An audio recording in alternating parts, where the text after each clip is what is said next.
Hi guys! Good morning and welcome back to our channel. Okay, so we are on our way sa office kasi ihahatid muna ako ni Alvin. Wow, ayan o. Parang ito na ba yung pagbabalik ng dati naming routine?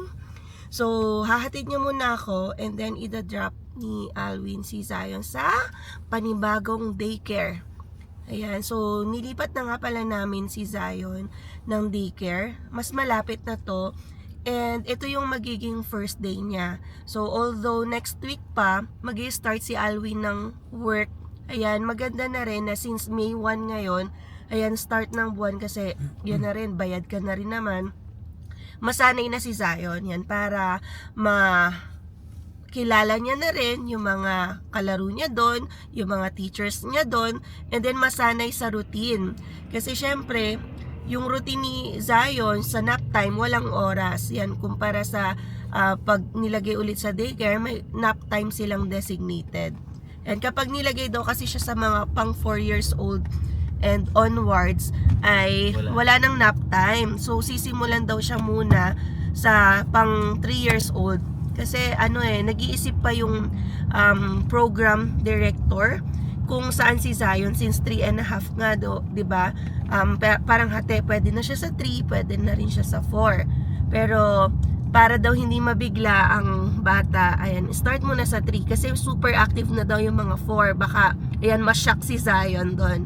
So, nag-decide din kami ni Alwin na ihatid muna ako rather than kami yung maghahatid na dalawa dahil ni-require din siya nung program director na pag first day kasi kailangan magstay muna sana yung parent.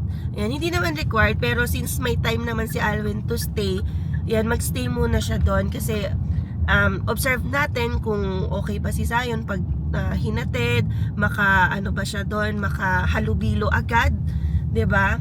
And hindi iiyak. So kapag okay na siya doon, pwede nang iwan ni Alvin. So back to na lang siya, bahay, and then hapon na lang namin siya susunduin. Yeah, tsaka maganda rin dito sa bagong daycare. Kahit late mo na siya ihatid pwede. Like dito sa dati niya, hanggang I think before 9 lang dapat. Oo, may limit sila, 9 or 9:30. Pag hindi mo na drop noon, parang hindi na nila pwedeng tanggapin. So dito pwede naman. Pero ina-encourage nila sana earlier than 11 at least kasi para makasama din daw sa lunch, yung preparation nila sa lunch, and then yan, may routine kasi sila bago kumain. So yung playground nila nasa taas, tinur na rin pala namin yon bago mag-sign ng documents. So, yun nga, with a flat rate dito sa Alberta, nasa 326, yan siya monthly. Plus, kasi since bago ito, yan, meron kaming membership fee na $50, may plus 20 pa yata kung ano man yun. Nakalimutan ko na. Sa yung pub? Yung fob, yun, para ikaw na yung magbubukas, tatap mo na lang yun para ma-pick up mo ang iyong kid. Yan, kapag susunduin mo na. So, yun lang naman, starting talaga expenses, $70 plus 320, so $400 din. Pero sa mga susunod naman na buwan, 326 na lang. So, yan guys, I think hindi pa namin nabanggit, yung dito naman sa daycare na to, guess what, kung magkano yung rate nila bago nagkaroon ng flat rate. Yan, kasi pina-impose yun sa buong Alberta. So, alam nyo ba, $20 a month lang sila. Parang sabi ng program director, you wouldn't believe it. Yan, kasi grabe, parang naririnig ko nga may nagsabi $37, basta mura daw, napakaliit ng babayaran mo. Parang hindi kami pa makapaniwala noon, kaya tuloy-tuloy lang si Zion sa sa Glenmore Daycare. Pero yung pala, mas mura dito. Yan, kasi nga may grant, may subsidy. Pero nung nag-start na impose ng flat rate, ayan, nalungkot din nga yung program director kasi big jump from $20 to 326. Tapos, she lost 20 families daw. Ayan, kasi syempre, dati yung iba, afford lang talaga magpaalaga ng bata sa daycare for $20. So, kapag may anak ka pang isa o $40 lang, dalawa na sila. Pero ngayon, syempre big jump from 20 to 326, hindi daw afford. So, may mga umalis na families, mga bata, and naghanap na lang kunwari ng mas malapit since, yun nga, pare-pareho na lang naman yung rates ngayon. Kasi sila talaga yung pinili kahit malayo dahil cheaper rate daw. Yan, 20 family. So kami din, ganun din yung nangyari. Kasi since pare-pareho naman na yung daycare, naganap na rin kami ng mas malapit sa amin. Kasi walking distance lang sa amin yan guys eh. Although walking distance din naman tong sa sa dati niya, pero malayo. Malayo almost tapos 1 kilometer paakyat pa. talaga. Oo. Tapos yun nga, paakyat pa. Kaya Yes. yun, at least kahit during winter siguro, kung ano man, madali namin siyang kunin.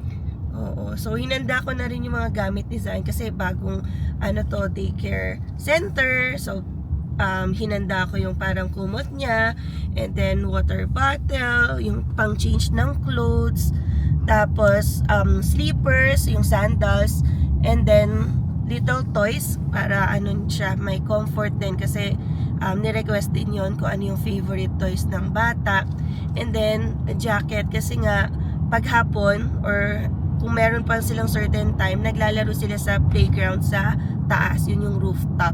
So napaka-secured ng place kahit rooftop yun. Yan para sa kids kasi ang tataas ng harang. And very supervised sila. Ilan ba yung ratio nun?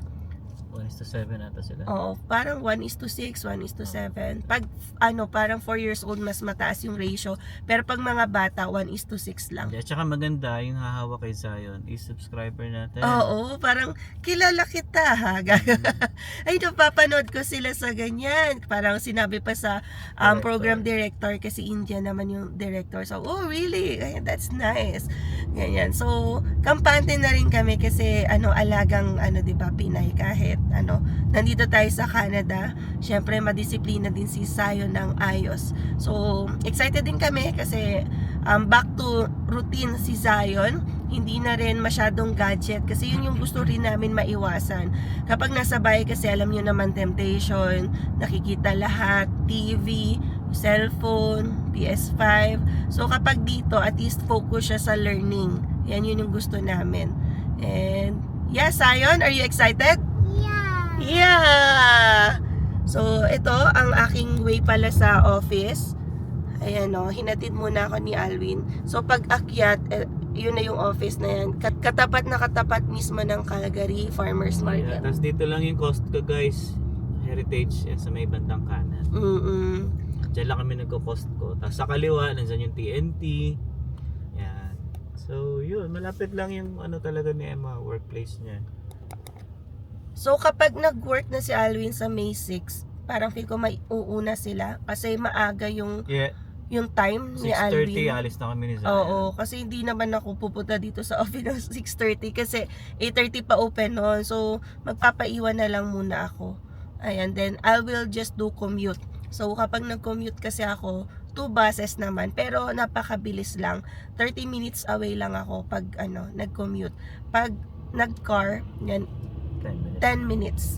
Yan, pero kasi ngayon as of now hindi ko pa kino-consider magkaroon ng another car. Maybe in the next few months or kaya next year para hindi tayo sunod-sunod ng gastos and nag-iipon tayo. So, yun muna guys, ipapasok ko na rin to kay Alwin. Ayan, kasi siya na yung maghahatid kay Zion. So guys, ito na paliko na tayo dito sa aming building. Ito nga pala yung Calgary Farmers Market. And then, ito yung building sa office namin. Ayan. So, maraming companies dito na nagre-rent sa building na to. So, kami yung nasa pinakadulo ng ito, Glenmore Center Building 3. Ayan. Kaya doon ako sa dulo, bababa. And pag sinusundo din nila Alwin ako, so dito rin sila nag-aantay para hindi na malayo. And siya nga pala, sabihin ko na lang ulit. Ayan, kung meron kayong kakilala or kayo mismo ay nabangga in a car accident, yan, pwede kayong mag-reach out sa amin. Yung aming law firm ay Zivovlo. So you can visit our website zivovlo.ca para makabook kayo ng appointment para sa inyong case. So even if last year pa yung injury nyo, pwedeng kayong mag-reach out to us so you can have the advice of our personal injury lawyer. So more of that yan sa mga susunod naming vlogs kasi ito na nga ay papasok na ako. Alright? So ito guys yung daycare nila Zion. Ayan. Yung building na yan. Pero nasa ilalim siya. Alright, so yeah, samahan natin si Zion. Siguro mag-stay muna ako. Obserbahan ko lang muna siya. Then saka ako tatakas. Okay, Zion? No. No. Okay, mamaya ulit guys. So hindi muna ako magbablog sa baba guys, no? Kasi syempre may mga bata. Ayoko rin namang may sama dito sa vlog natin. So update ko kayo kung anong mangyayari mamaya. Okay guys, so after an hour, ayan, saka tayo umalis. And okay naman si Zion. At nilibang-libang ko lang muna. Tapos pagdating namin doon, siguro mga after 20 minutes umakyat sila dun sa playground nila sa taas. Ayun, so nag-enjoy naman siya doon. And nakalimutan ko yung pangalan ni ate. Pilipina siya. And yan, nakakatuwa at sobrang bait. Sabi ko, siya na yung munang bahala kay Zion. And yun pala, friend pala siya nila Dili. Yan, best friend daw ata siya ni Joy. So yun, maraming salamat sa iyo ate at talagang napakabait mo. And ayan, pasensya na at sa una talaga medyo iiyak yun si Zion for sure. Pero nung iniwan ko naman siya, hindi niya ako nahalatang umalis pero naglalaro talaga siya. Even nung pagdating namin, naglaro agad siya. Pero yun nga, katabi ako kasi kailangan muna natin siyang alalayan paunti-unti. Yan, so everyday natin itong gagawin guys hanggang bago tayo bumalik ng trabaho sa May 6. Yeah, so sana maging okay si Zion and kailangan niya rin naman talaga to guys no? Para rin naman sa kanya to. Kaya namin ginagawa to. Although mahirap talaga sa part ng magulang yung ganito no, paalagaan mo sa ibang tao kasi normally naman guys tayo mga Pilipino, 'di ba? Mas gusto natin tayo talaga yung nag-aalaga. Pero syempre, yung buhay natin dito sa Canada hindi ganoon kadali. So yun guys no, update na lang namin kayo kung anong lagay ni Zion. And for sure naman masasanay siya kasi dati naman dito sa daycare niya.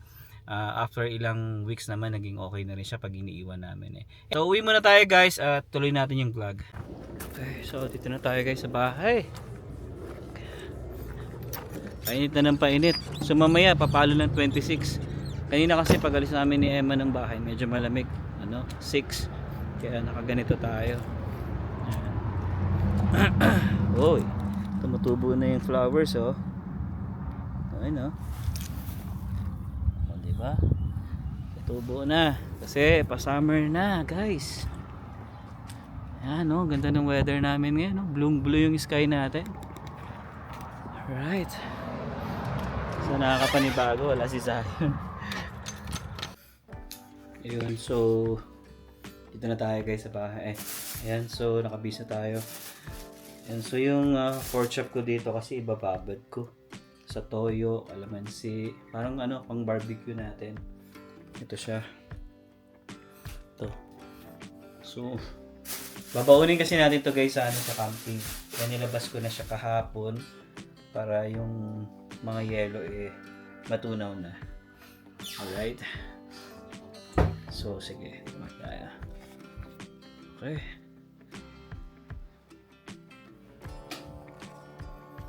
Yun. So nakakamiss parang ang tahimik ng bahay. Hindi ako sanay nang wala si Zion sa tabi ko. Every time kasi nagigising kami sa umaga, kami na lagi yung magkasama. Alam mo yun, iba yung bahay ngayon. Well, syempre, sasabi ko to kasi nga di pa tayo nagwo-work. Kumbaga, kapag may work naman na tayo, matik. Hindi natin maaalala si Zion. Basta ibinaba natin niya sa daycare. So, pipick upin na lang natin sa hapon pag-uwian. So, ngayon, medyo naninibago ako. Kasi talagang madikit kasi sa akin si Zion talaga. Pagising pa lang talagang, pag hindi ako lumabas ng kwarto, hindi rin siya lalabas ng kwarto. Doon lang siya, kahit gising na siya, andun lang siya sa tabi ko. Yan. Ganun lang, magmumuni-muni lang siya. Nakakamiss din. So yun, nakakatuwa lang din kasi hindi siya gaya before nung mga nandito pa kami sa dating daycare niya, no. Even pag nag-stay kami ng konti doon, talagang takot siya. Pero kanina naman, nakipaglaro agad siya sa mga kasama niya, yung mga bata. And yeah, nakaka-enjoy din kasi nakiupo din ako doon sa table yun, naglaro-laro lang din ako para malibangan si Zion. Then after nun, umakyat na kami. Ayan, so syempre mahilig siya sa mga slides tsaka bike. Ayun, nag-bike na siya doon. So yun guys, yung magiging setup natin next week. And yeah, sana tuloy-tuloy na nga itong gagawin namin. And sana wala na magka-aberya or maging problema sa trabaho, especially sa tariff, no? Ayan, so wag naman sana. Kaya yeah, tuloy-tuloy lang ang laban dito sa Canada guys, kahit medyo mahirap, kakayanin syempre, diba? Mga Pilipino tayo eh. So yun yan guys, no? And I hope na nag-enjoy kayo sa vlog namin. And yeah, hanggang dito na lang. See you on the next one. Peace.